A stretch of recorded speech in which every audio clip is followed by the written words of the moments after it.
Assalamualaikum warahmatullahi wabarakatuh. Bismillah, alhamdulillah, wassalatu wassalamu ala rasulillah, la hawla wa la quwwata illa billah, amma ba'd. Puji syukur kehadirat Allah subhanahu wa ta'ala atas semua limpahan karunia nikmatnya.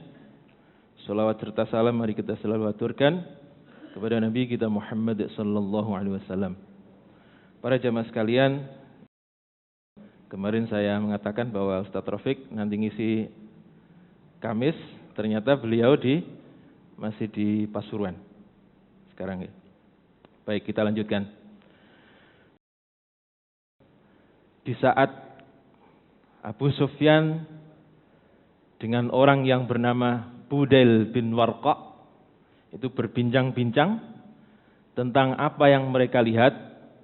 Kemudian datanglah paman Nabi. Sinten kalau ini Pak? Abbas, Sayyidina Abbas.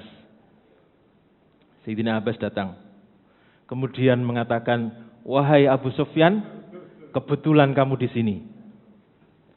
Nah, kata Abu Sufyan, loh, kamu yang kebetulan kok tiba-tiba lewat sini. Kira-kira. Kemudian mereka saling berbincang-bincang. Jadi Abu Sufyan sama Abbas ini berteman sejak lama. Abu Sufyan ini masih dalam kondisi kafir. Abbas ini sudah masuk Islam, tapi menyembunyikan keislamannya. Dan masih tinggal di Mekah. Kira-kira ngaten. Nah kemudian kata Abu Sufyan, wahai Abbas, apa yang kau lihat di sana? Maka kemudian Abbas mengatakan, demi Allah, menyerahlah. Itu adalah Muhammad dan pasukannya. Kata Abu Sufyan, apakah Madinah mempunyai pasukan sebesar itu? Tidak, tetapi yang berada di sana itu orang Madinah, kemudian Ghatafan, kemudian Bani Sulaim, Bani Tamim, Bani Murrah dan sebagian yang lainnya. Kata Abu Sufyan, tapi kan kita ini tidak punya urusan, tidak punya masalah dengan Ghatafan. Iya, kamu tidak punya urusan dengan Ghatafan, tetapi kamu mempunyai urusan dengan Muhammad Rasulullah. Dan Ghatafan sekarang berada di bawah kesetiaan Rasulullah. Kira-kira ngaten. Bani Sulaim juga demikian? Iya, Bani Sulaim juga demikian. Kamu tidak punya urusan dengan Bani Sulaim, tetapi Bani Sulaim sekarang bersumpah setia untuk ikut kepada Rasulullah. Maka Abbas kemudian mengatakan, wahai Abu Sufyan, menurutku segeralah kau berislam. Kenapa kau masih belum juga berislam? Kenapa engkau masih mempertahankan Tuhanmu yang engkau anggap kuat, yang engkau anggap gagah, hebat? Bahkan sampai saat ini engkau masih menganggap bahwa Latta dan Uzza adalah paling gagah, paling hebat. Ternyata Abu Sufyan mengatakan begini, demi Allah, saya tidak menganggap Latta dan Uzza itu adalah yang kuat. Kalau saja Latta dan Uzza itu kuat, maka kondisi saya sekarang tidak seperti ini. Kalau Latta dan Uzza itu kuat, maka di perang Badar kami menang, di perang Uhud kami menang, bahkan di perang Khandaq kami juga menang. Tetapi kenyataannya tidak demikian.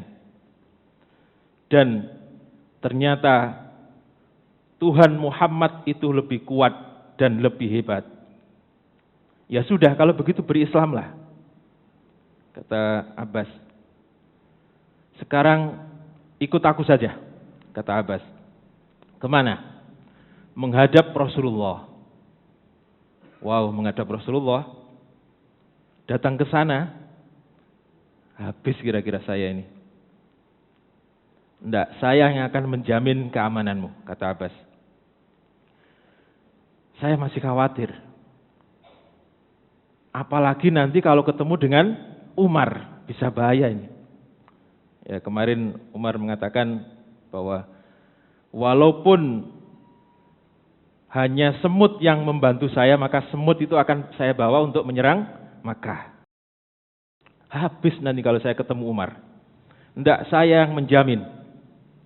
Caranya bagaimana? Ini saya membawa unta Rasulullah. Kamu di belakang saya. Maka digoncenglah Abu Sufyan ini oleh Abbas. Jadi Abbas di depan, Abu Sufyan di belakang. Menuju ke perkemahan Nabi. Nah, sampai di sana gaduh. Abu Sufyan, Abu Sufyan. Sebagian mereka sudah siap-siap dengan senjata. Maka Abbas ini ketika melewati orang-orang yang gaduh itu, saya yang menjamin. Sampai sana lagi, saya yang menjamin. Gaduh lagi. Abu Sufyan, saya yang menjamin. Jadi setiap melewati pasukan muslimin, kemudian Abbas ini mengatakan, saya yang menjamin. Nah, begitu lewat di depan Sayyidina Umar. Wah, ini kira-kira bagaimana Sayyidina Umar? Alhamdulillah, Abu Sufyan datang ke sini di medan perang dengan sendirian. Tinggal sak seretan deh, habis. Kata Sayyidina Umar. Tinggal sak seretan habis. Datang ke medan peperangan dengan sendiri tanpa pengawalan. Habis sak seretan, kata Umar. Tetapi sekali lagi Abbas mengatakan, wahai Umar, Abu Sufyan saya yang menjamin. Mendengar jawaban daripada Abbas ini, Umar kemudian mengatakan, jaminan yang tertinggi adalah dari Rasulullah. Maka kemudian Umar ini lari ke tenda Rasulullah. Begitu melihat Umar lari, Abu Sufyan ini deg-degan ini. Jangan sampai Umar sampai ke Nabi dulu. Maka Abu Sufyan, ayo kita juga lari. Maka yang satu lari pakai kaki, Sayyidina Umar, dan yang satu lari pakai unta. Kira-kira duluan mana Pak yang sampai? Kira-kira? Ternyata Umar. Ternyata Umar, saking semangatnya. Umar ternyata datang duluan. Maka kemudian Sayyidina Umar mengatakan, ya Rasulullah, andaikan Abu Sufyan ini berada di sekitar kita, bolehkah saya memenggalnya? Kata Sayyidina Umar. Sebab dia telah memerangi kita, dia telah menghinakan kita, dan dia telah mengusir kita. Belum dijawab pertanyaan ini, Abbas dan Abu Sufyan sudah datang. Maka kata Abbas, ya Rasulullah, Abu Sufyan sekarang ini berada di untamu dan dalam jaminan saya. Nabi melihat Umar senyum-senyum saja ini. Begitu semangatnya Sayyidina Umar nih, sampai lari berkejaran dengan unta. Dan yang duluan adalah Sayyidina Umar. Nah, kemudian Umar ini terdiam. Kemudian Nabi mengatakan, Umar, sekarang dia adalah tamu. Akan saya tanyakan dulu apa keperluannya. Kemudian Nabi mengatakan, wahai Abu Sufyan, apakah belum tiba waktunya untuk engkau berislam?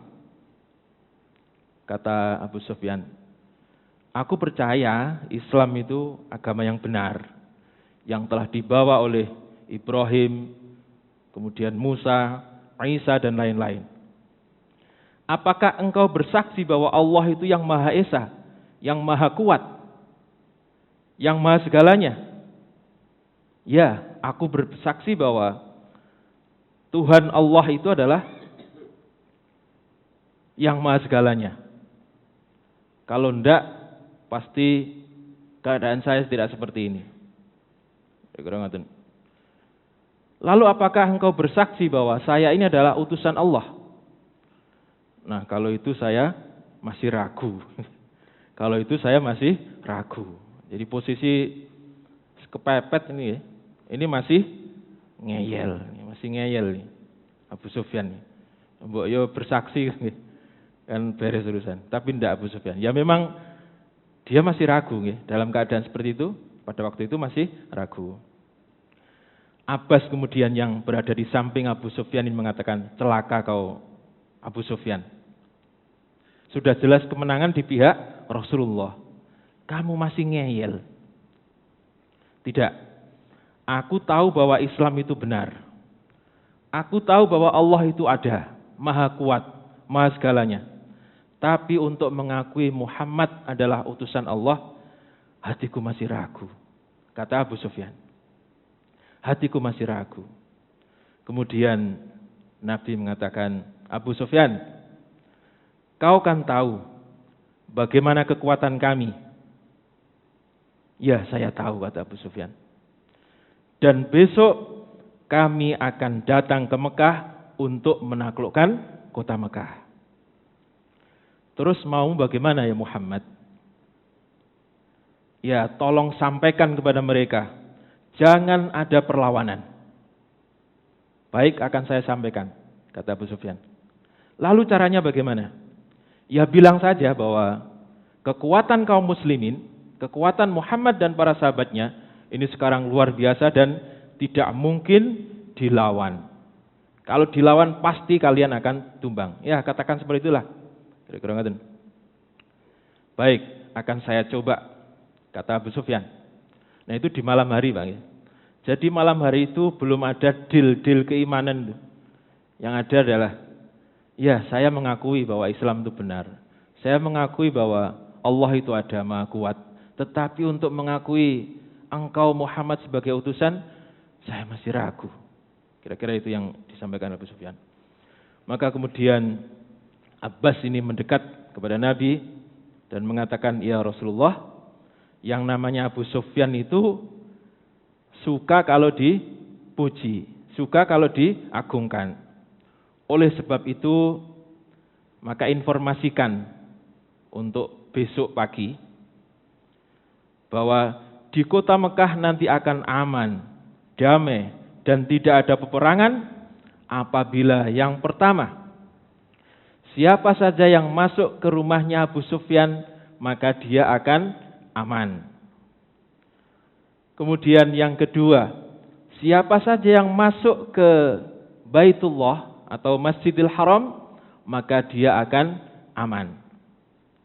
Dan siapa saja yang tidak sempat masuk ke rumahnya Abu Sufyan atau masuk ke Masjidil Haram, maka apabila dia masuk ke rumah kemudian mengunci pintunya, maka dia akan aman. Nah, kalau misalnya rumahnya Abu Sufyan disebut, ini bangga mboten Pak Abu Sufyan? Bangga, senang. Wah, rumah saya disejajarkan dengan Masjidil Haram. Itu kira-kira yang dimau oleh Abbas ini. Maka di pagi harinya Abu Sufyan yang sudah siap-siap untuk kembali ke Mekah, itu kemudian dipeseni Nabi, wahai Abu Sufyan, sekarang kamu duluan, nanti kami akan menyusul untuk memasuki Mekah. Dan sampaikan, tidak ada perlawanan, jangan sampai ada perlawanan. Dan juga sampaikan kepada mereka, barang siapa yang masuk ke rumahnya Abu Sufyan, maka dia akan aman. Barang siapa yang masuk ke Masjidil Haram, dia akan aman. Dan barang siapa yang masuk ke rumahnya sendiri-sendiri, kemudian pintunya dikunci, maka dia akan aman. Wow, ini mendengar rumahnya Abu Sufyan nih, yang asalnya lemes, dari kemarin lemes, kalah. Begitu mendengar kata-kata, barang siapa yang masuk ke rumahnya Abu Sufyan, dia akan aman. Tenggerinas malih Bang, bergas malih. Wow, rumah saya ternyata disejajarkan dengan Masjidil Haram. Kira-kira gitu apa yang dipikirkan oleh Abu Sufyan. Jadi keamanan ada 3 tempat. Yang pertama adalah rumah Abu Sufyan, kemudian Masjidil Haram, dan yang terakhir adalah rumah masing-masing. Nah, ini mulai muncul rasa bangga, seperti yang diharapkan oleh Abbas. Tapi keyakinan tentang Islam, keyakinan tentang Nabi belum full, masih ragu. Kalau untuk mengakui engkau Muhammad sebagai Rasul, saya masih ragu. Sampai saat ini, sampai detik ini, belum mau mengakui Nabi sebagai Rasul. Nah, begitu Abu Sufyan pamit, mau duluan ke Mekah, Nabi kemudian memanggil Sayyidina Abbas, wahai paman, kejar Abu Sufyan itu. Kemudian tahan, supaya dia bisa melihat konvoi daripada pasukan muslimin yang jumlahnya 10.000. Kalau tadi malam kan tidak begitu kelihatan, cuma api saja. Tetapi kalau kelihatan langsung, mereka, Abu Sufyan akan merasa lebih tertekan, lebih takut. Itu maksudnya Nabi. Jadi kemudian Abbas ini mengejar Abu Sufyan. Begitu dikejar, ya, Abu Sufyan ini malah lari sekencang-kencangnya. Kenapa? Sebab takut bahwa dari kemarin disuruh masuk Islam tidak mau. Takut dalam hatinya, jangan-jangan Abbas ini mau mengejar saya dan mau membunuh saya. Sebab dari kemarin saya disuruh masuk Islam, tapi tidak mau. Akhirnya kejar-kejaran. Wahai Abu Sufyan, berhenti.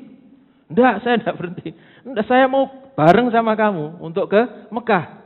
Maka akhirnya Abu Sufyan baru berhenti. Nah, itulah tujuan daripada Nabi. Jadi ketika Abu Sufyan ini ditemani oleh Abbas, kemudian berhenti, ketika nanti ada pasukan yang konvoi dengan berbagai peralatan, maka hatinya ini semakin ciut, nyalinya semakin kecil, dan akhirnya menimbulkan rasa takut. Supaya apa?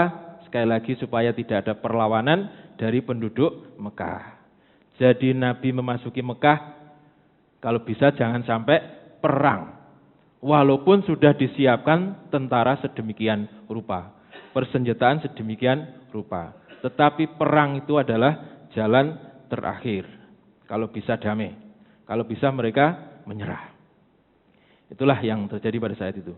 Nah, kemudian bagaimana sikap Abu Sufyan ketika melihat pasukan yang sedemikian rupa dengan persenjataan yang lengkap dan sudah dekat dengan Makkah? Apakah ada perubahan kira-kira? Akan kita bahas pada pertemuan yang akan datang. Demikian, kurang lebihnya mohon maaf. Mudah-mudahan manfaat. Wassalamualaikum warahmatullahi wabarakatuh.